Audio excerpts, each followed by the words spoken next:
নমস্কার, পজিটিভ বার্তার তরফ থেকে মৌ ভট্টাচার্য আমি আবার চলে এসেছি আপনাদের সামনে।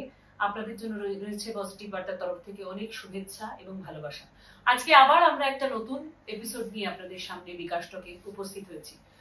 আজকের আমাদের যে এপিসোডে আমাদের সঙ্গে যিনি এসেছেন তার নাম চয়নিকা চক্রবর্তী। চয়নিকাকে প্রথমেই আমরা আমাদের এই প্ল্যাটফর্মে শুভেচ্ছা জানাচ্ছি চয়নিকা আমাদের এখানে আসার জন্য। আমরা শুরু করব, চয়নিকার কথা শুনবো। আমরা চয়নিকার কাছে যাওয়ার আগে একটু চয়নিকার পরিচিতি আমি দিয়ে দিতে চাইছি। চয়নিকা পড়াশোনা কলকাতাতে, তারপরে চয়নিকা বিবাহ সূত্রে দীর্ঘদিন আফ্রিকায় থেকেছেন। আমরা সেই আফ্রিকার গল্প শুনবো চয়নিকার কাছ থেকে। তারপরে চয়নিকা চলে আসে কলকাতাতে আবার, এবং সেখানে যাদবপুরে ফিল্ম স্টাডিজ থেকে উনি পোস্ট গ্রাজুয়েশন কমপ্লিট করেন।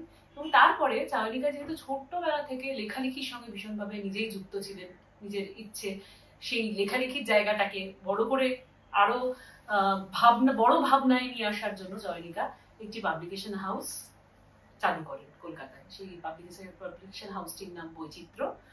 সেই পাবলিকেশন হাউসের গল্প এবং তার সাথে জড়িত আর যে নানা রকম গল্প, এত লেখক, এত মানুষকে চয়নিকা মিট করেছেন, সেই সবের গল্প আজকে আমরা চয়নিকার কাছ থেকে শুনবো। আসুন চয়নিকার কাছ থেকে শুনে নিই চয়নিকারই গল্প। চয়নিকা, প্রথমেই তোমাকে যে প্রশ্নটা আমি করব সেটা হচ্ছে যে এই যে মূলত আমরা দেখি যে বাংলা প্রকাশনা জগতে মূলত পুরুষদেরই একটা কিন্তু আধিক্য। সেখানে এখন দেখা যাচ্ছে অনেক মহিলাই কিন্তু প্রকাশনা ব্যবসার সাথে যুক্ত হচ্ছে এবং সফলতার সাথে তোমার মতো অনেকেই কিন্তু সেটা চালাচ্ছে। তা তুমি যে এই প্রকাশনাতে এলে, এই যে বৈচিত্র্য তোমার যে তৈরি করলে তুমি, সেইটার গল্পটা, সেইটার জার্নিটা যদি একটু তুমি বলো, সেইটা আমরা একটু শুনতে চাইছি।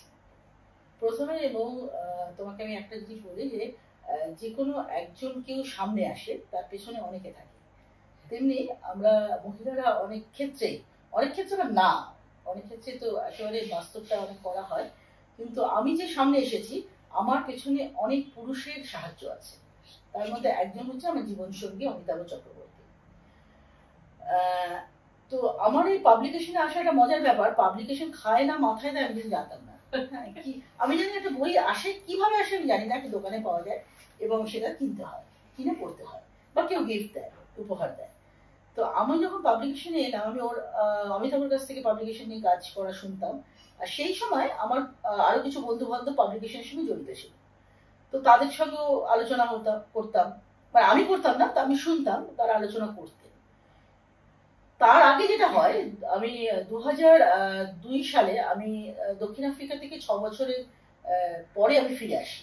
মাঝখানে এসেছিলাম কলকাতায়, কিন্তু একেবারে ফিরে আসি 6 বছর পরে। তো আমাকে সবাই বলতো দক্ষিণ আফ্রিকার যে গল্পগুলো আমি বলি সেগুলি একটু লিখে রাখতে। আমার হতো না। 11 বছর পর, দক্ষিণ আফ্রিকা থেকে ফিরে আসার 11 বছর পর, যখন আমি একেবারে স্যাঙ্গুইন হলাম, আমি আর সেই জায়গায় ফিরে যাব না যে জায়গাকে ভালোবেসেছিলাম, 6টা বছর জীবনে ক্রিম টাইম কাটিয়েছিলাম, তখন বোধহয় লেখাগুলি আমার বেরোলো এবং আমি লিখলাম। 2013 সালে বইটা বেরিয়েছিল, বইটা প্রকাশ পেয়েছিল। তো তারপরে সেই সূত্রে আমার প্রকাশনার সঙ্গে যাতায়াত, সপ্তর্ষি প্রকাশনা থেকে বেরিয়েছিল এটা। তো সৌরভের সঙ্গে আলাপ, সেই সূত্রে যাতায়াত। সেই বইটির নাম কি ছিল? দক্ষিণ আফ্রিকার জার্নাল। তো তারপর আমি সৌরভকে বলেছিলাম যে 7টা বইও তো বিক্রি হবে না, তা বাকি বইগুলো কি করবে না তোমার, আমার এখানে পাঠিয়ে দেবে। তো 3 বছরের মধ্যে 300 কপি সোল্ড আউট হয়েছিল বইটা।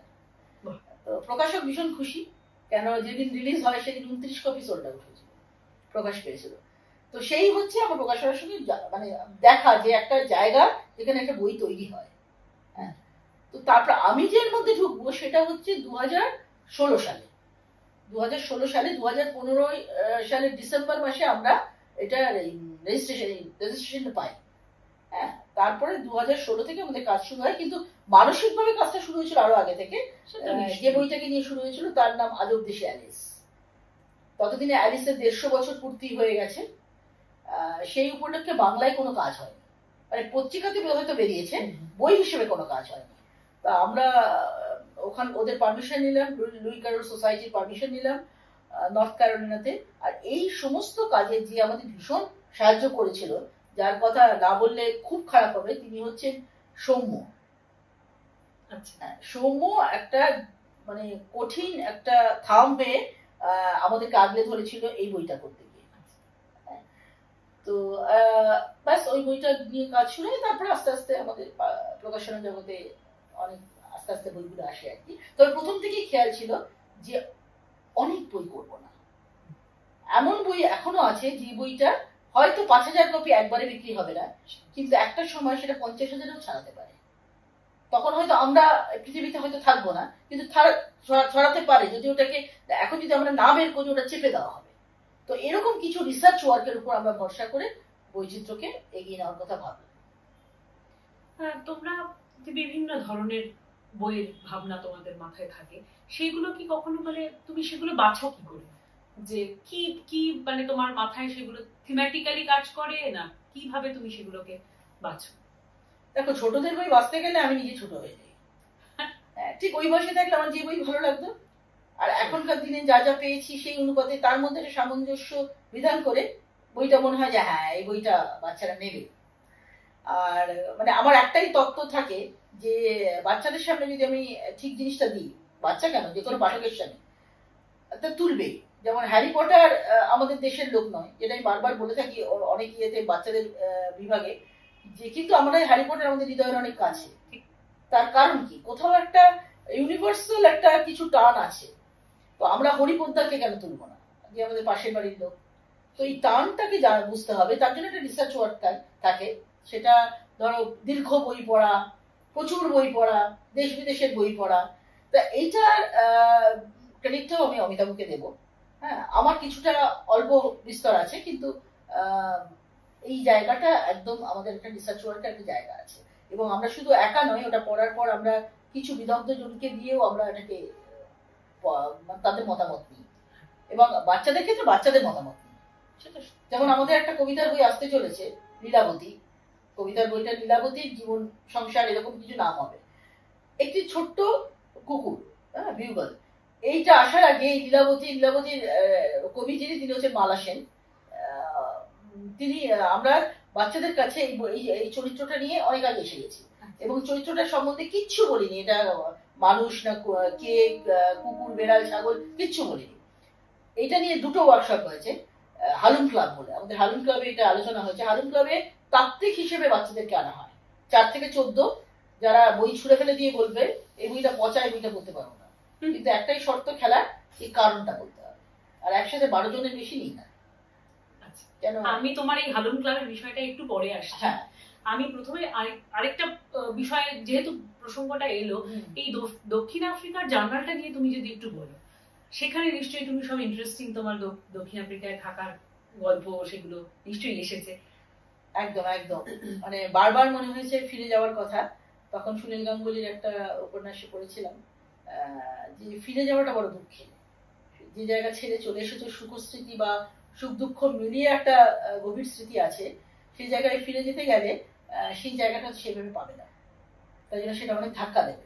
তো দক্ষিণ আফ্রিকা প্রথম হচ্ছে সিংহর তারা খাওয়া, দ্বিতীয় হচ্ছে আমাদের যে বাঙালিদের একটা গ্রুপ তৈরি করা মানে অটোমেটিক্যালি তৈরি হয়ে যাওয়া, যেটা মধুর মতো।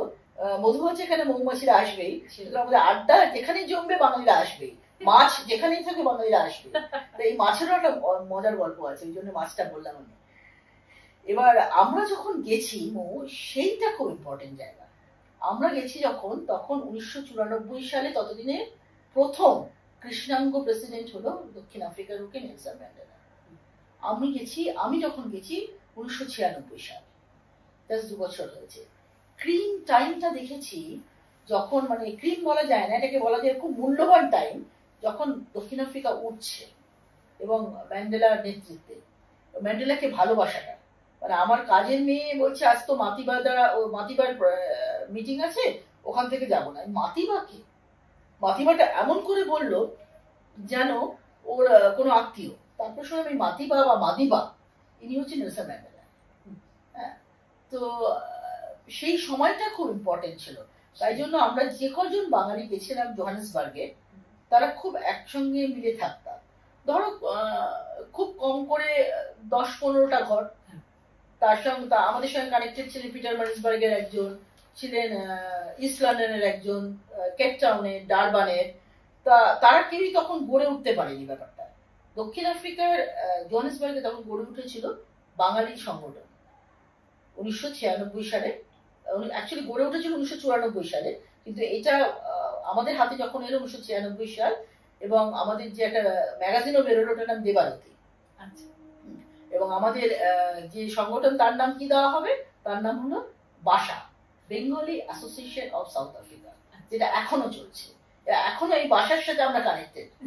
হ্যাঁ, সেটা হয় কোনো জায়গায় ছেড়ে আসলে কি, কিন্তু তখন আমরা রেজিস্টার করিনি, ওটা রেজিস্ট্রেশনটা হয়নি, ওনারা করেছেন। এবার ওনারা যেভাবে বয়ে নিয়ে যাচ্ছে, স্যালুট, বিরাট লার্জ স্কেলে দারুণ ভাবে বয়ে নিয়ে যাচ্ছে, এবং বাংলা শেখাচ্ছে, ওখানকার বাচ্চারা বাংলা শিখছে। সেটা খুব ইম্পর্টেন্ট একটা জায়গা। তা সেইটাই, সেই গল্পগুলি সেই তোমার দক্ষিণ আফ্রিকার জানা। দক্ষিণ আফ্রিকার জানা। তারপরে তোমরা মানে এই যে হালুম ক্লাবের কথা এবার আসি, সেটা হচ্ছে বাচ্চাদের নিয়ে যে আলাদা করে কাজ করা, এই যে বাচ্চাদের ক্লাব তৈরি করা, বাচ্চারা যে এখন যে খুব শোনা যায় বাচ্চারা বই পড়ে না, আসলে কি সেটা সত্যি? আমার কিন্তু নিজের মনে হয় যে বাচ্চারা বই পড়ে না তা নয়। আমি তোমার কাছ থেকে শুনতে চাই, তোমার কি এক্সপিরিয়েন্স? আমার কাছে তো বাচ্চারা ক্রিটিক হিসেবে এসছে, মানে এরকম বই বাচ্চারা কি দিয়ে 2-2.5 বছরের বাচ্চা, এবং ছবি আছে সেই, মানে ওর মা বাবার কথাও আছে ওখানে। আমি দেখছি আমার একটা বই ও ধরেও আবার ধরে রেখে দিল, তো আমি ভাবলাম বোধহয় পছন্দ হলো না, ঠিকই হতেই পারে, এই চিরতার রসটা আমাকে হজম করতে হবে। তারপরে বুঝলাম যে 2.5 বছরের মেয়ে বলছে মাকে, মা গত বছর আমি এটা তো কিনেছিলাম হালুমের, মানে হালুম তার চরিত্রের নাম, দীপান্বিতা রায়ের সৃষ্ট চরিত্র, যে হালুমের পরেরটা আসেনি, পরেরটা হালুম তারপরে কি করলো, হালুম তারপরে কি করলো, তারপরে ফলো করছে হালুমের সিরিজটাকে। তো এইটা দেখে আমার বা আরো সব ওদের সঙ্গে মিলেমিশে এটা মনে হলো, সেটা হচ্ছে যদি কন্টেন্ট প্রোডাকশন যদি দেওয়া যায় বাচ্চাদের সামনে, ওরা তুলবে। বাংলা বলে ওরা পিছিয়ে থাকে না, বরং ওরা তোলে। ওদের মারা, অনেক মাকে দেখেছি আমি, হয়তো প্রয়োজনীয়তার জন্যই, যে ওনাদের হয়তো বাজেট ছিল ইংলিশ বইয়ের জন্য, যে তো তুই তো ইংলিশ মিডিয়ামে পড়িস, তুই এটা পড়ে কি বুঝবি, কি কাজে লাগবে, কিন্তু ও মা বাবাকে বোঝাতে চেষ্টা করেছে, এবং ধরো 3 জন যদি ধরি, একজন তো পেরেছে, একজন কিনে নিয়ে গেছে। প্রোডাকশন আর কন্টেন্ট যদি দেওয়া যায়, ওদের যদি ওই ভাবসাগরে ডোবানো যায়, যে ভাবসাগর নিয়ে আমি কথা বলছি বা যে চরিত্র নিয়ে আমি কথা বলছি, তার মধ্যে বাস্তবতাও থাকবে, তাহলে ওরা আসবে। দেখো তুমি তো এখনো অব্দি তোমাদের কত টাইটেল বই, মানে বৈচিত্র্য 10 বছর 52, তা 52টা বই তোমার কাছে নিশ্চয়ই প্রিয়, সেটা নিয়ে আমি প্রশ্ন করছি না। আমি প্রশ্ন করছি 52টা বইয়ের মধ্যে কোন কিছু বইকে তো তোমার মনে হয়েছে খুবই ইন্টারেস্টিং, এবং কিছু বইকে নিশ্চয়ই তোমার মনে হচ্ছে স্পেশাল, সেই জায়গা থেকেই তুমি তো সেই বইগুলোকে পাবলিশ করেছো। সেইটা নিয়ে তুমি যদি কিছু বইকে নিয়ে, তুমি যদি সেই বইগুলোকে নিয়ে যদি একটু কথা বলো। খুবই দ্বন্দ্বে ফেলে দিলাম, কেননা আমার এটা বলা কখনোই সমীচীন হবে না কোন বইটা, কেননা যদি তুমি খুব ইমোশনালি বলো প্রত্যেকটা বই আমার সন্তান, এরকম বলতে হয়, এইটা বলাটা খুব মুশকিল পার্টিকুলার কোন বইটা। তবে বাচ্চাদের বইগুলো আমার কাছে খুব ইন্টারেস্টিং লাগে। আমি মাঝে মাঝেই, যখন ধরো আমার মুডটা খারাপ থাকে কিংবা একটু কঠিন পরিস্থিতির সামনে চিন্তা করতে হবে এরকম থাকে, তো এই বাচ্চাদের বইগুলো খুব পড়ি। তো সেখানে রুশ সাহিত্যগুলি তো আমরা আবার এনেছি, রুশ সাহিত্যগুলি খুব গুরুত্বপূর্ণ জায়গা নেয়। পিটার রাবিট, যেটা একমাত্র বাংলায় অনুবাদ হয়েছে বাচ্চাদের জন্য, পুটুর নামে খরগোশটি, যে খ্যাচ্ছ খ্যাচ্ছ করে হাঁচে, তো ওটা হালুম, এগুলি পড়ি। আর খুব কঠিন সিরিয়াস বই আমি পড়ি অ্যালিস, অ্যালিস অ্যালিস অ্যালিস এগুলি থাকে। আর ইন্টারভিউর বইগুলো আমার কাছে খুব ইন্টারেস্টিং থাকে, যেন মানুষগুলিকে বোঝা যায়, সেই তাদের কথাগুলো, তাদের যে কি ভাবনা থেকে তারা করতে এসেছিলেন। আমি তোমাকে একটু স্পেশালি, যেহেতু আরণ্যকের চিত্রনাট্য তুমি করেছো, সেইটা, সেই ভাবনাটা এবং কেন স্পেশালি আরণ্যকের চিত্রনাট্য, সেটা যদি একটু বলো। আমাদের কাছে অনেকের কাছেই বিভূতিভূষণ, অনেকের কাছে কেন, মানে আমি বলবো অনেক বাঙালির কাছে বিভূতিভূষণ ভীষণভাবে প্রিয় একজন লেখক, সেই জায়গা থেকে, এবং আরণ্যক। তারপরে ওটা বলা হয়নি যে লেখাতে আমি কেন এসেছিলাম। লেখাটা ছিল আমার কাছে পালিয়ে যাওয়া। আমি খুব দুষ্টু বাচ্চা ছিলাম, নিজের স্মৃতিতেও আছে, এখন লোকেদের কাছে যখন শুনি বুঝতে পারি খুবই দুষ্টু করতাম। কিন্তু আমার দুষ্টুমিগুলি ছিল খুব বেসিক, বাচ্চারা যেটা চায়, যেটা খেলাধুলো করা, গাছে ওঠা, পাঁচিলে ওঠা, হ্যাঁ, জন্তু জানোয়ারের সঙ্গে দৌড়ানো, হ্যাঁ, বেড়াল কুকুরের সঙ্গে দৌড়ানো, সবসময় একটা মোশনে থাকা। তো তো যখন আমি, তা আমাকে খুব কম লোকই বুঝতে পারতো বলে আমার মনে হয়, তাই জন্যই আমার একটা দুঃখের জায়গা তৈরি হতো। তো সেই সময় আমি খাটের তলায় বসে অথবা খাট আর দেওয়ালের মাঝখানে যে জায়গাটা থাকে, যে নীরবতার জায়গা, নীরবতার নেই মালিকানা, ওরকম একটা মালিকানা খুঁজে নিয়ে আমি ওইখানে বসে আমি লিখতাম। হ্যাঁ, যা মনে আসে লিখতাম। তো তারপর সেই লেখাটা ছিল আমার ওষুধ। তারপরে সেই ওষুধটা খুব কাজে এলো যখন বড় হয়ে এগুলিকে অ্যাপ্লাই করলাম, যে না, কারোর উপর যখন কোনো মানে ক্ষোভ আসে কিংবা দুঃখ আসে, তখন লেখার মধ্যে যদি নিজেকে আমি নিয়োজিত করতাম, তখন তখন আমার মনটা অনেক বেশি খালি হয়ে, মানে ভালো হয়ে যেত। তো এইভাবে আমার লেখা আসে। আর তুমি প্রশ্নটা করেছো আরণ্যকের। আরণ্যক আমি প্রথম পড়ি ক্লাস 9-এ। পড়ে আমার মনে হয়েছিল, প্রথম তো মনে হয়েছিল বেশ কঠিন তো শক্ত ভাষাগুলি। তারপরে যখন আবার পড়লাম, মানে আবার করে পড়লাম শিক্ষিকার দ্বারা, টিচারের দ্বারা, তখন মনে হলো বাহ, এইরকম তো জীবনে দেখিনি। কারণ আমার প্রথম বই, আমার মনে আছে, আমার প্রথম বই, মনে থাকা বই ছোটবেলায় রামের সঙ্গে আমাটি ভেবু। তারপরে কি জানো, ম্যাক্সিম গোর্কির মা। ক্লাস 8-এ আমি উপহার পেলাম। এবার ওই বইটা আমি কিছুতেই ছাড়তাম না, ওটা আমার বালিশের তলায় থাকতো, ওটা আমি যেখানে যেতাম ওই বইটা কবল দেওয়া করে নিয়ে যেতাম। আজও বুঝি না কেন নিতাম ওটা আমি। এবং আমি ঠিকই করেছিলাম যে এই পাভেল নামটা আমাকে অমর করতে হবে, কিছু বলবে পাভেল নামটা অমর করতে হবে। দেখে সব অমরত্ব আর হয়নি, পাভেল এমনিতেই অমর। আর তারপরে আরণ্যকটা পরে বাবা, এইরকম একটা দিক আছে। কারণ আমি খুব একটা বেড়াতে যাইনি, জয়েন্ট ফ্যামিলির মেয়ে ছিলাম। আর পূর্ববঙ্গ থেকে লড়াই করে আমার পূর্বপুরুষের আসার একটা ইতিহাস আছে। সুতরাং ওখানে এসে জীবন ধারণ করে প্রতিদিন বেড়াতে যাওয়ার আর সুযোগ হতো না। তো আমার একদম মা ছিলেন বড় বউ, এবং আমাদের কাকিমারাও মার সাথে একসাথে সহযোগিতা করতেন। সব মিলেমিশে আমাদের বেড়াতে যাওয়াটা ব্যাপারটা হতো না আর কি। আমি আরণ্যক যখন বললাম এরকম হয়, এরকম কি জিনিস এটা, তারপরে ওটা একটা ধাঁধা ছিল আমার। তারপর আমি বার 3 পড়ার পর আমি আরণ্যককে দেখতে পেতে শুরু করলাম, যেন মনে হচ্ছে এটা যেন আমারই দেখা একটা জিনিস। কিন্তু আমি কোথাও যাইনি, আমি কলকাতা শহর ছেড়ে কোনো জঙ্গলে যাইনি কোথাও। যখন এবার আমি, আমার মনে হলো এটা আমি একটু লিখি, এটা আমি লিখি, আমি যা যা দেখতে পাচ্ছি লিখি। লিখতে পারতাম না, একদম লিখতে পারতাম না। খাতার পর খাতা ক্যান্সেল হয়েছে, লেখা কেটেছি। তারপরে যখন আমি দক্ষিণ আফ্রিকায় গিয়ে পড়ি, তখন আমি দেখছি আমি যখন কিছু লিখছি, আমি তো বিভূতিভূষণের মতো করে লিখছি, মানে যেন আমার জন্য নকল করছি আমি। এটা কি করে, আমি যখন দেখছি যে ভাষাটা আমার বেরোচ্ছে, যে দিক থেকে দেখছি, যেমন ধরো একটা উদাহরণ তোমাকে দিই। বিভূতিভূষণ, লোকেরা অনেকেই বলেন বিভূতিভূষণ পলিটিক্যাল, যে ওনার যে পলিটিক্যাল পজিশনটা, সেই পজিশন উনি কোথাও ব্যক্ত করেননি। কিন্তু আমি বলবো না, আমার মনে হচ্ছে উনি প্রতি সময় ব্যক্ত করেছেন। কেন, উনি যখন জঙ্গলে বড় বড় মহিরুহ সৌন্দর্য দেখছেন, দেখার পরেই ওই কোনায় ফুটে থাকা বুনো ফুল, যে ওটা দেখে ওনার মনে পড়লো বাংলাদেশে বসন্ত পড়েছে। এর চেয়ে বড় স্টেটমেন্ট আর হতে পারে না ওনার পার্সপেক্টিভে। তো আমি যখন দেখছি, আমারও তখন ওই জিনিসগুলি ওরকম ভাবে দেখছি। হ্যাঁ, তো সেই ওখানে কি আমি আরণ্যক লেখার চেষ্টা করলাম, পারলাম না। অরণ্যের মধ্যে থেকেও পারলাম না করতে। 6 বছর ধরে থাকলাম, তাও পারলাম না। তারপরে একদিন আমার কোথাও মনে হচ্ছিল কিছুটা জট খুলতে পারছি না আরণ্যকে, কিন্তু আরণ্যক আমাকে লিখতেই হবে। কেননা আমি অনেক বই খুঁজলাম যে আরণ্যকের কোনো ফিল্ম আছে কিনা, আরণ্যকের কোনো এমন বই আছে কিনা যেটা আরণ্যককে ফিল্মের মতো দেখাচ্ছে, আমি ছবির সামনে দেখবো। আমি সেই সময় কিছু পাইনি। তো তারপরে আমাকে কবি অমিতাভ গুপ্ত একদিন দক্ষিণ আফ্রিকা জার্নাল যখন দ্বিতীয় এডিশনটা হলো, সেটা ওনার হাত দিয়ে প্রকাশ পেয়েছিল বইমেলার মাঠে। তো উনি আমাকে একদিন দেখে বললেন যে ওনার বাড়িতে সাহিত্যের আড্ডা বসে প্রতি রবিবার, যে চয়নিকা আপনি যাবেন না, আপনি একটু বসুন, আপনার সাথে কথা আছে। তো সবাই চলে যাওয়ার পর আমাকে উনি বললেন যে আপনি ইয়ে নিয়ে লিখছেন না কেন, আরণ্যক নিয়ে। ততদিনে আরণ্যক লিখি, ছিঁড়ি ফেলি, এগুলি সব আমার এবং আমার বাড়ির মধ্যে ছিল, কেউ জানতো না। হ্যাঁ, তা আমি ভাবলাম এই খবরটা লিক করলো কি করে, হলোটা কি করে। তারপরে উনি ওনাকে জিজ্ঞেস করলাম, আপনি আমাকে আরণ্যক লিখতে বলছেন কেন? বলে আপনার দক্ষিণ আফ্রিকা জার্নাল পড়ার পর আমার মনে হচ্ছে আপনি আরণ্যক নিয়ে পারবেন লিখতে। তখন আপনি কি লেখা চাই? বলে যে যেমন করে লোকে নাটক করে সিনেমা করে, ওরকম লেখা লিখুন। আমি বললাম বাবারে, এরকম ম্যাচ তো হয় না, গায়ে কাটা দিয়ে উঠলো যে এই ইনফরমেশন। আমি অমিতাভের দিকে তাকালাম, দেখলাম না, অমিতাভ জানে না ব্যাপারটা, যে ও যে ইনফরমেশনটা লিক করেছে সেটাও নয়। তো তারপরে আমি ওনাকে স্বীকারই করলাম যে অমিতাভ না, আমি পারছি না লিখতে, আমি এত বছর ধরে ট্রাই করেছি আরণ্যকে লিখতে।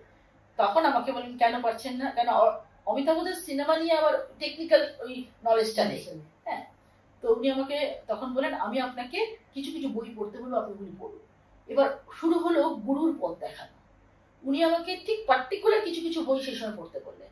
এবং সেই সময় ধরো আমি একদিন বললাম আমি তাহলে বিপিনের সংসারটাও পড়ে ফেলি, বলছে না এটা এখন পড়বেন না, আরণ্যক হয়ে যাওয়ার পর পড়বেন। এরকম করে পড়লেন এবং আমার চললো অমিতাভদার গাইডেন্সে আরণ্যক লেখা। এবং একদিন রাত ৩টার সময় উঠে আমি আরণ্যকের প্রথম লাইনটা লিখলাম যে আমি জট খুলে ফেলেছি আরণ্যকে, এবার আরণ্যক এগিয়ে আসবে। 1 বছরের মধ্যে আরণ্যক এসে গেল। অমিতাভদা তখন কোভিডও এসে গেল। অমিতাভদা মনে আছে রাত 12টা থেকে রাত 4টে অবধি আমার লেখা শুনতে, একটা কিছু বাদ দেয়নি। যদি কেউ শুনে থাকে আরণ্যকের তাহলে অমিতাভদা পুরোটা শুনেছেন। এবং এই জন্যই শুনেছেন, আমার উদ্দেশ্যই ছিল বিভূতিভূষণ চ্যুত হবো না, মানে ওটা কখনোই চয়নিকার আরণ্যক হয়ে উঠবে না, ওটা বিভূতিভূষণই থাকবে, কিন্তু চয়নিকা সার্ভ করেছে। তো এইভাবে করতে করতে উনি ওটা শুনতেন এই জন্য যাতে বিভূতিভূষণ থেকে বেরিয়ে না যায়। হ্যাঁ, ওখানে একটা হিন্দি কবিতার অনুবাদ, হিন্দি বাংলা মেশানো শব্দের একটা 2 লাইনের কবিতা লিখেছেন বিভূতিভূষণ বাবু। তো ওটার একটা প্রায় 20 লাইনের একটা পুরো কবিতাটা আছে, যেটা আমাকে করতে হয়েছে। ফলে প্রতি মুহূর্তে আমার খাদে পড়বার একটা সম্ভাবনা ছিল ফিলোসফিক্যাল দিক থেকে, সেটা অমিতাভদা দেখতেন। তারপরে আরো 12-13 জনকে আমি পড়াই। এটা গোটাটা কতদিন সময় লেগেছিল? 12 বছর। 12 বছর নাকি আরণ্যক রিলিজ হতে, মানে প্রকাশ পেতে বই আকারে। ভালো ভাবা থেকে শুরু করে, মানে প্রথম যেদিন আমি তারিখ লিখে ধরেছিলাম পেন, সেই দিনটা থেকে 12 বছর। 12 বছর সেটা তো সত্যি কথা। বিভূতিভূষণ যে পার্সপেক্টিভে ধরেছেন আরণ্যককে, এটা তো একটা ফিলোসফি না, যে পার্সপেক্টিভ, যে ফিলোসফিকে উনি আরণ্যকের মধ্যে দিয়ে নিয়ে গেছেন, সেইটাকে একটা চিত্রনাট্য ফর্মে নিয়ে আসা সত্যি কিন্তু এটা খুবই কঠিন এবং জটিল কাজ। তা তোমার কি মনে হয় পরবর্তীকালে কি এটা কি তুমি কখনো সিনেমা ভাবছো? দেখো, আমার যেটা করার আমি সেটা করে ফেলেছি, সেটা হচ্ছে লেখা, ভেবে লেখা। এবার বাকি টেকনিক্যাল কাজগুলি তাদের করতে হবে। এবং গৌতম দা এসেছিলেন, গৌতম দা এসে, এবং গৌতম দাকে আমি বলেওছিলাম যে বইটা দিয়ে গেলাম, যদি মনে হয় বইটা হয়নি আপনি প্রকাশ অনুষ্ঠানে যাবেন না, আমার কোনো অসুবিধা নেই। গৌতম দা নিজে ড্রাইভ করে এসেছিলেন এটা করতে। গৌতম ঘোষ সিনেমার পরিচালক, ততদিনে বোধ হয় 35-36টা ন্যাশনাল অ্যাওয়ার্ড পাওয়া না। তো গৌতম দাকে বলা হয়েছে, এমনকি বিভূতিভূষণ বাবুর পুত্রবধূ মিত্রা কাকিমা নিজে গৌতম দাকে বলে যে আপনি করুন না বই ছবিটা। তো সেটা এখন দেখা যাক, এখন তো কেউ, তবে আমি শুনেছি এটা বিক্রি আছে। কেন, স্টারমার্ক বলে একটা বিপণী যে আছে সাউথ সিটিতে, আমি যখন 2.5 সপ্তাহ পরে গেছিলাম, 2.5 সপ্তাহটা আমার মনে ছিল না, পরে এসে লিখে রেখেছি, কারণ এটা আমার লিখে রাখার মতোই। আমি দেখছিলাম বইটা যেখানে আছে সেখানে নেই। তো আমি ভাবলাম বোধহয় এবার বইটা রিটার্ন আসবে। কিন্তু ওই ছেলেরা বললো, ম্যাডাম দেখেছেন বইটা কোথায় আছে? হ্যাঁ আমি দেখছি, আমার মনে হয় বইটা মানে তোমরা অন্য জায়গায় রেখেছো। বলছে না, অন্য জায়গায় না, ওটা হচ্ছে বেস্ট সেলারের জায়গা, বেস্ট সেলারে ওটা 2.5 সপ্তাহের মধ্যে চলে গেছে। এটা আমি কল্পনা করতে পারি, এটা হতে পারে না। আমার তখনও মনে হচ্ছে এ অবিশ্বাস্য, এ হতে পারে না। তারপরে ওরা যা খবর দিল যে মিডিয়ার অনেক লোক এসে নাকি কিনেছে। হ্যাঁ, তো অবশ্যই এত জনপ্রিয় না যে হ্যারি পটারের মতো, কিন্তু নিশ্চয়ই না। এর মানে স্ক্রিপ্টের বই 350-400 পাতা, 380 পাতা বই বোধ হয়। হ্যাঁ, আর 350-এর উপর ক্যারেক্টার। হ্যাঁ, তো এটা সে কিনবে, কোন বিক্রি হবে ভালো। এটা সঞ্জয় দাও ছিলেন প্রকাশ অনুষ্ঠানে, সঞ্জয় মুখোপাধ্যায়ও ছিলেন, ওনাদের কথাগুলি খুব গুরুত্বপূর্ণ, এবং ওনারাও এই কথাটাই বলছিলেন যে একটা স্ক্রিপ্ট বিক্রি হওয়াটা খুব কষ্টের। তো সেখানে কিনছে, আশা আছে তাহলে কেউ একজন আসবে। আর 12 বছর লেগেছে আমার লিখতে, তাহলে হয়তো 12 বছর লাগবে। ঠিক আছে, সেই আশাতেই তো আমরা থাকি না সবসময়, পজিটিভ একটা জায়গা, পজিটিভ একটা আশায় বেঁচে থাকা। তোমার পাবলিকেশন হাউসে এখন তুমি একটু আগে যখন তোমার সাথে কথা বলছিলাম তখন আমি শুনলাম যে এখন প্রচুর ইয়াং ছেলেমেয়েরা আসছে ইন্টার্নশিপ করতে, সেইটা একটু বলো, এবং কিভাবে তারা আসছে, যোগাযোগ। আমার কি মনে হয়েছিল, আমার মনে হয়েছিল যে প্রকাশনের জগতে এসে আমার মনে হয়েছিল যে শুধুমাত্র বই পড়ে না, বই পড়াও, এই তুমি পড়ো, ওই তুমি পড়ো, এই করলে চলবে না। হ্যাঁ, বা বন্ধু বের করেছে আমি 5টা বই কিনে নিলাম, আর সমালোচনা না করলে চলবে না। এইবার আঘাতটা করতে হবে একদম ছোটদের কাছে, ওদেরকে প্রতিবাদী হয়ে ক্রিটিক হিসেবে গড়ে তুলতে হবে। নয়তো মানে আমি আমার ছোটবেলা থেকেও আবার নিয়ে আসছিলাম যে কি হলে ভালো হয়, নয়তো যুবক যুবতী, তরুণ তরুণীরা, এদেরকে সেগুলি নিয়ে আমি আর অমিতাভ ভাবছিলাম যে কি করলে এদেরকে ওয়ার্কশপ, ততদিনে আহ্বা কমিউনিকেশন যে আছে, তুমি নাম শুনে থাকবে, মোনা সুশ্রুত, ওরা ইংলিশ বই নিয়ে বিভিন্ন স্কুলে গিয়ে রিডিং সেশন করতো। তো আমাকে ওরা নিল বাংলা বই হিসেবে, প্রথম গেলাম আমি। তো আমি ওদের সঙ্গে বাংলা বইটার ফরম্যাটটাও একদম অন্যভাবে করলাম। তো ওরাও খুশি হলো, আর বাচ্চারাও খুব খুশি হলো। এবং প্রথম বাচ্চা আমি পেয়েছিলাম 60 জন বাচ্চা, ক্লাস 6 থেকে 11। আমাকে বলো মৌ, 6 থেকে 11 কোন সাবজেক্টে সিলেবাস এক হয় না? একমাত্র আড্ডার হয়। হ্যাঁ, তো এই আড্ডা ফরম্যাটে আমি ওদের কাছে দুদিনের 4 ঘন্টা 4 ঘন্টা 8 ঘন্টার একটা ওয়ার্কশপ দিলাম। এবং তারপরে যখন আমি বেরোচ্ছিলাম, ওরা আমার সবসময় একটু সচেতনতা ছিল যেন ওরা টেম্পোটা যেন লুজ না করে। তারপরে যখন আফটার ওয়ার্কশপ আমার মনে হলো আমি বোধহয় অস্কার পেয়ে বেরোচ্ছি, কেন ওরা সব ছুটে এলো আমার কাছে অটোগ্রাফের জন্য। ওটা একটা দারুণ অভিজ্ঞতা। তো তখন থেকে আমাদের মনে হলো এই নিয়ে একটা কাজ করতে হবে। রিড বেঙ্গলি বুকস এর প্রীতম ও ভাবছিল এরকমই একটা কিছু। তারপর দুজনের আমাদের ভাবনা ওদের ভাবনা এক হলো হালুম ক্লাব। তখন হালুম নিয়ে আমাদের হালুম দীপান্বিতার বইগুলো বের হচ্ছিল, হালুম ক্লাব তৈরি হোক। এই করে আমরা হালুম ক্লাব তৈরি করলাম। একদম বিনা পয়সায় হতো ওটা, কোনো রকম কোনো টাকা নেওয়া হতো না বাচ্চাদের থেকে। শুধু বাচ্চারা এসে নিজের ফর্ম নিজে ফিল আপ করবে। 4 বছরের বাচ্চা এসছে। হ্যাঁ, এবং ওর গল্পটা ভালো লাগার জন্য মাঝপথে এসে, মানে এরকম নয় আমি শুধু গল্প বলে যাবো, একদম আড্ডার ফরম্যাট। ওরা এরকম দেখে নিয়েছে যে মা বাবা আছে কিনা ধারে কাছে, তাহলে ওরা অনেক কথা আমার সাথে শেয়ার করেছে। হ্যাঁ, মনের কথা ওদের, মানে আমি একটা ক্যারেক্টার বলি ইন্দ্রজিৎ। হ্যাঁ, ওরা অ্যাডভেঞ্চার অনেক কিছু বলছে। তো এই ক্যারেক্টার ওই ক্যারেক্টার, আমি তো অর্ধেক ক্যারেক্টারকে চিনতে পারছি না। তখন ওরা আমাকে বললো যে তোমাদের কোনো এরকম নেই, এরকম ক্যারেক্টার? আছে না, একজন করেছিল জানিস, মেঘের আড়ালে থেকে যুদ্ধ করেছিলেন, তার নাম ইন্দ্রজিৎ। বলছে মেঘের আড়ালে মানে? হ্যাঁ, মেঘকে বর্ণ হিসেবে চারিদিকে নিয়ে মাঝখান থেকে যুদ্ধ করেছিলেন। তখন ওরা নিজেদের মধ্যে আলোচনা করলো এরকম ক্যারেক্টার তো আমাদের মধ্যে নেই। এই যে ইন্দ্রজিৎ ওদের মধ্যে চলে গেল। হ্যাঁ, এবং মেঘের আড়াল, তারপরে এলো রামায়ণ, তারপর একজন বললাম আমি রামায়ণ ঠাকুমার কাছে শুনেছি। তো এইগুলি থেকেই আমার মনে হলো আসবে। এবং ওরা বললো এই বইটা আমার পচা লেগেছে, এই বইটা ভালো লাগেনি, এই বইটা এইটা ভালো না, এই বইটা ভালো। এই আলোচনাগুলি দেওয়ার সুযোগ দিতে হবে। একটা প্রাচীর খাড়া করে দিলাম যে বাংলা জানিস আমাদের সঙ্গে আমরা কি পড়তাম, তুই তো বাংলায় কম নম্বর পাচ্ছিস, তুই ইংলিশে বেশি নম্বর পাচ্ছিস, দেখিয়ে দে। এই প্রাচীরটা তৈরি করারও দরকার নেই, আর বাংলা পড়ছে না বলে হাই হাই করারও দরকার নেই। কন্টেন্ট আর প্রোডাকশন। কিছু লোক করতো, দেখতাম বাচ্চাদেরকে জড়ো করতো, একপাক্ষিক গল্প বলে যেত, এবং মাঝখানে যদি বাচ্চারা কেউ বসো, জল খেতে যাবে, দাঁড়াও, যাবে, একটা ক্লাসরুম ক্রিয়েট করতো। এটা না, ক্লাসরুম চলবে না। এবং তারপরে ওদের দিয়ে লিখিয়ে সেই বইটাই বার করতো এবং ওদের দিয়েই কেনাতো। প্রসিডিওরটা আমি বলছি না যে একেবারে রং প্রসিডিওর, কিন্তু আমি এই মুহূর্তে এইখানে দাঁড়িয়ে বলছি এই প্রসিডিওরটা একেবারে ঠিক না। স্কুলে তো ম্যাগাজিনে লেখা বেরোবে, এখনই কেন বই আকারে? এখন বইয়ের মজাটা পেতে দাও, অন্যদের লেখাগুলি পড়তে দাও।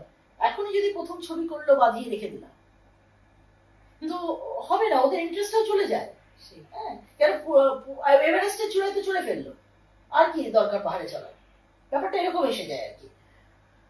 তো আমার মনে হয়েছে যে তোমার প্রশ্ন অনুযায়ী বাচ্চাদের সঙ্গে যদি কন্টেন্ট আর প্রোডাকশন দেওয়া যায় এবং বলা যায় যে তোমরা এটা ভালো মন্দ দুটো নিয়েই কথা বলতে পারবে, এবং তোমাদের মতামত প্রকাশের 100% অধিকার আছে, এবং লেখক এবং যারা বই তৈরি করছে তাদের সাথে যদি ওদের বসিয়ে দেওয়া যায়, খুব মজার একটা অভিজ্ঞতা হয়। ইন্টার্নশিপে এই যে এইটা থেকেই তারপরে এলাম যে এদের এবার তরুণদের নিয়ে কোনো কাজ করতে হবে, যে ওদের শেখাতে হবে যে আমরা যেটুকু শিখেছি, আমরা যা শিখেছি সেটাই ঠিক, সেটা না, যেটুকু আমরা শিখেছি সেটুকু শেখাই, দেখি না ওদের হাতে তুলে দিই।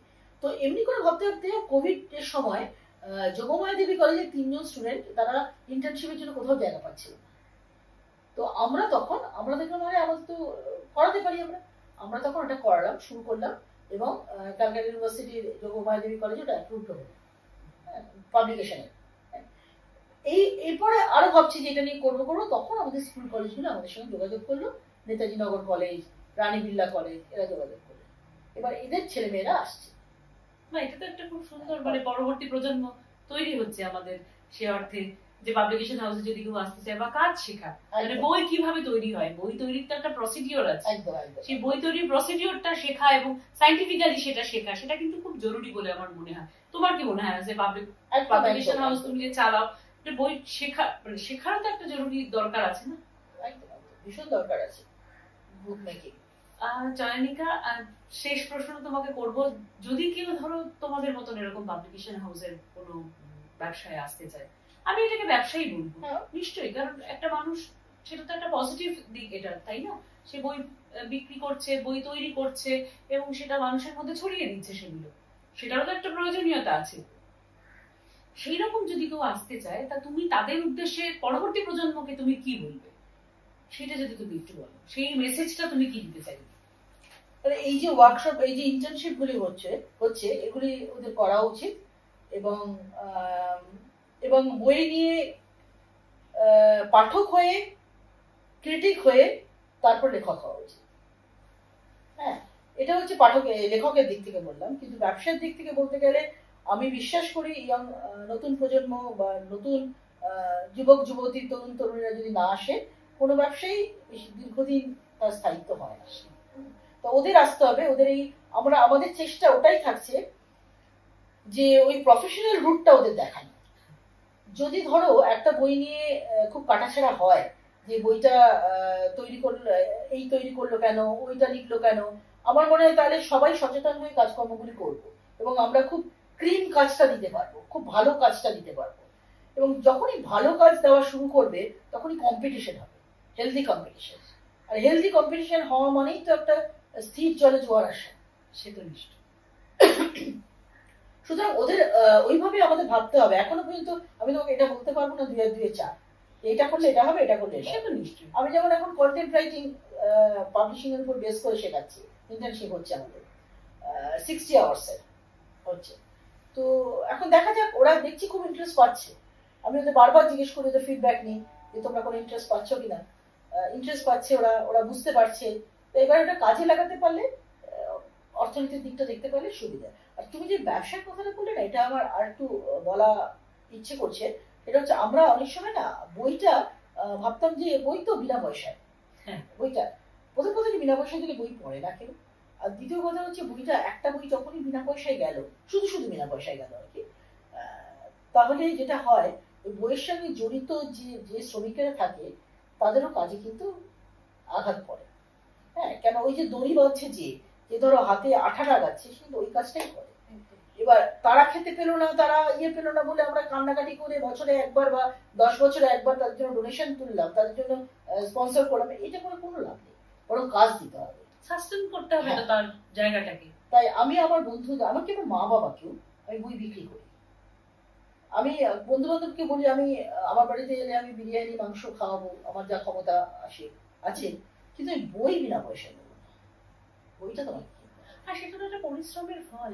একটা লেখক তিনি লিখলেন, একটা পাবলিকেশন হাউস বা পাবলিশার তারা বইটাকে তৈরি করার জায়গায় গেলেন, বা তারপরে এই যে বইয়ের সঙ্গে যে আরো অনেক শিল্প যুক্ত, বাঁধাইয়ে গেল বইটা, কেউ ছাপালো, কেউ কম্পিউটারে কাজ করছে, এখন যেরকম কম্পিউটারের পুরো ব্যাপারটা ডিজাইন করলো, যিনি প্রচ্ছদ করছেন, প্রত্যেকটা মানুষ এখানে তো যুক্ত না, তার প্রত্যেকটা মানুষের আর্নিং এর জায়গা এটা। সেইটাকে তো বুঝতে হবে আমাদের, সেটাকে বুঝেই আমাদের বইকে সম্মান জানাতে এবং বইকে কিনতে হবে। চয়নিকাকে অসংখ্য ধন্যবাদ, এই চমৎকার ভাবে আমাদের সঙ্গে বৈচিত্র্য তৈরি হওয়া, দক্ষিণ আফ্রিকা সব গল্প করলে। আপনারাও শুনলেন সবাই চয়নিকার এই গল্প। আমরা কিন্তু চেষ্টা করছি পজিটিভ বার্তার বিকাশ টক শোতে বিভিন্ন মানুষকে, বিভিন্ন পেশার সঙ্গে যুক্ত তাদেরকে আপনাদের সামনে আনতে, তাদের গল্পগুলো তারা যেরকম শেয়ার করছেন, আমার কোথাও গিয়ে মনে হচ্ছে সেই গল্পগুলোর দ্বারা আমরা কোথাও যদি আমাদের মোটিভেশন ফিল করি, মোটিভেটেড হই। আমরা কিন্তু কেউ মোটিভেটেড হয়ে জয়নিকার এই জার্নি, সেটাতে মোটিভেটেড হয়ে কোনো ইয়াং ছেলে মেয়ে কিন্তু পাবলিকেশন হাউসের ব্যবসায় আসতেই পারেন, এবং সে কি করবেন সেটাও কিন্তু জয়নিকা যথেষ্ট বলে দিবেন। দরকার পড়লে আমরা সেগুলো কিন্তু তাদের সঙ্গে কথা বলে, তাদের কাছ থেকে জেনে নিয়ে কিন্তু নিজের মতন করে প্রফেশন তৈরি করতেই পারি। সবাই ভালো থাকবেন, সুস্থ থাকবেন। পজিটিভ বার্তার তরফ থেকে আপনাদের সবাইকে অসংখ্য ধন্যবাদ। নমস্কার। পজিটিভ বার্তাকে আমারও অনেক ধন্যবাদ, মৌ তোমাকেও। তুমি সময় দিলে এবং এসে আমাকে এরকম একটা সম্মানিত করলে। আমার কথাগুলি তুমি তোমার দর্শকদের মধ্যে, শ্রোতাদের মধ্যে ছড়িয়ে দিলে। ধন্যবাদ।